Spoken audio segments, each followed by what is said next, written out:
decided to try and teach our viewers. Today we'll learn about the revolution of evolution. What we will be learning right now is the 5 scientists and their research. We also have a surprise for you that will come up towards the end of the show. For more information on evolution, visit our website today or call us. Don't call us at all. We will be off air the next day. So Kim, what should we start with today? Well, we can start talking about with the different scientists that there were. First up is Francisca Redi. Redi showed in 1668 that rotting meat kept away from flies would not produce new flies. Maggots appeared only on meat that had been exposed to the flies. Next is Lazzaro Spallanzani. Spallanzani showed in the 1700s that microorganisms would not grow in both when containers was heated and then sealed. This seemed to indicate that microorganisms that caused food spoilage do not arise from spontaneous generation, but rather inhered in the air. Let's go to Louis Pasteur. Pasteur used a variation of Spallanzani's design to prove that microorganisms carried in the air and do not arise by spontaneous generation. So let me get this straight. All 3 scientists did the same thing? Yes, but at different times. As in copyright laws, they apply in their time. This would change the course of history or biology. Nothing will be the same again. What happened just now? Calm down. It's not the end of the world. But you just... That's my contribution to evolution.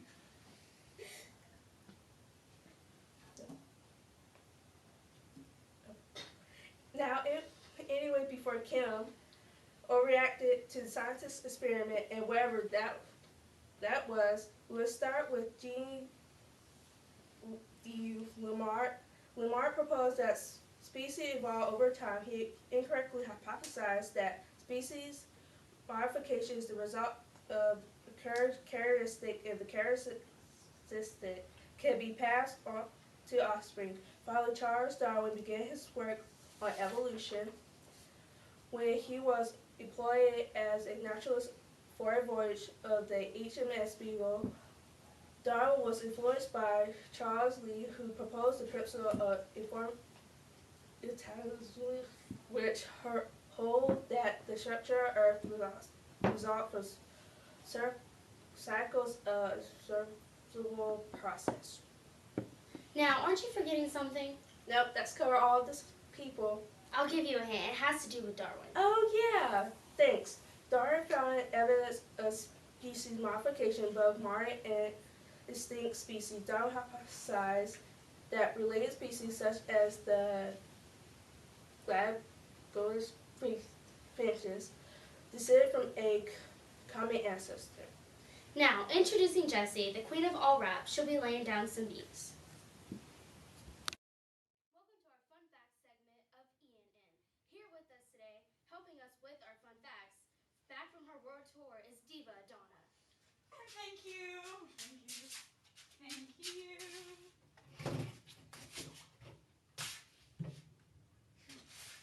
Hi. Hello, Diva Donna. How are you? I'm lovely as always. How are you? I am great. Are you ready to get down to the fun facts of evolution? I'm always ready to get down with fun facts of evolution.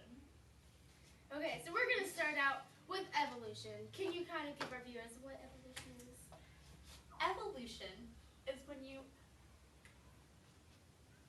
it's pollution. I know that. I know it's pollution. And it sounds like envelope. So it's when you pollute things with envelopes. Right, that's Diva Donna. I'm sorry, but you are incorrect about what evolution is. Evolution is a theory that states that change occurs over time. It's a lot simpler, a lot simpler. Okay, adaptive radiation is next. Okay, I know what this one is. It's when you turn on your radiator at your house and your heater comes on, and you adapt to how hot your house is. Like you drink some water, get an ice pop, you know. Sadly, no. You use the adapt right though, how you adapt to things. Very good with that. Thank you. But you had adaptive radiation wrong. Adaptive radiation is where animals that evolve to have different niches and eventually become separate species. Next is homologous. Homologous. Okay. Homologous.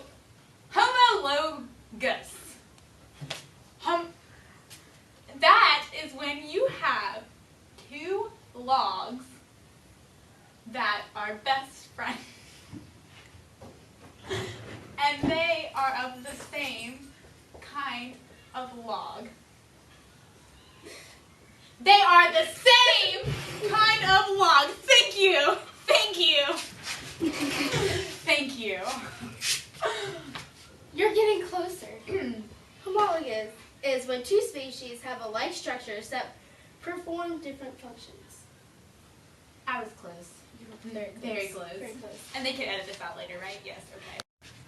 Our next word is convergent evolution. Okay. Well, con is like a con man. So, therefore, Mr. Evolution tried to sell his buddy, Boy Evolution, a piece of candy. But when Boy Evolution gave Mr. Evolution his money, he did not get his candy. So, convergent evolution is the mean evolution that makes little evolutions cry. What a very big imagination you have. Thank you. It's how I come up with all of my songs. The actual definition for convergent evolution is organisms that are not closely related resemble each other because they have responded to similar environments.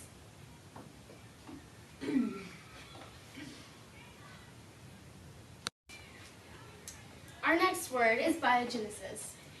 Okay, well, going back to my Latin experience, I'm going to say that bio means life. Am I correct? Yes, you are. Okay, and genesis means the beginning. Correct. So in the beginning, life came from life. Yes. Thank you, thank you, thank you. I know, that was lovely. You can check it out on her website later. The next word is gradualism. Gradualism is when evolution graduates from college. Sadly, sadly, sadly, no. Oh, man. The definition to gradualism is an evolutionary theory maintaining that change takes place gradually and continuously over long periods of geological time. My answer was more interesting. For our next word, she's going to make a song, and the word is divergent evolution. Okay. If this is going on my next album. It's Divergent Evolution. Divergent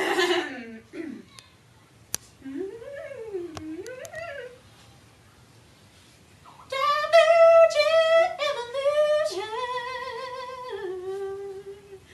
is the most divergent evolution of all. Thank you. That was a very nice song, I might add, but we needed what you thought divergent evolution meant. Okay, so divergent is like when things are different, like diverse.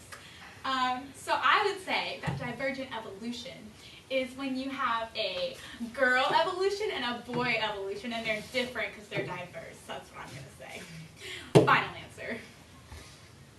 And the definition to the divergent evolution is related populations become less similar as they respond to different environments. So you have the different one. Thank you. All right, our next word is analogous. Okay, I know this one. I really do. I promise you I know this one. Okay, so in all 7 years of my high school career, I took Latin.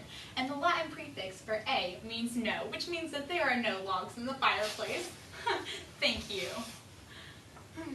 Nowhere near the definition that we were looking for. The definition of analogous is when two species have different structures that perform the same function. Very nice try. Our next and final word is natural selection. Natural selection. I know this one. I know it. Excuse me. Hello. My Shih Tzu puppy just sneezed. I have to go. I am on my way, baby. Well, that was very rude. Natural selection is the principal driving force behind evolution. I'm going to lay down a little revolution with Kim and Shaquila beatboxing. I can lay down a rap like it's nobody's business. I'm as good with my words as Darwin was with finches. Alright, now, let's get real.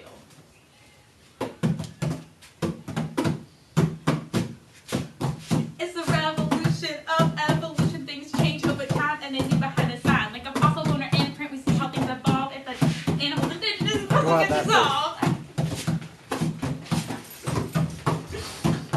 If an animal in one place is alike to ancient species, it may be related. Could you tell by their feces?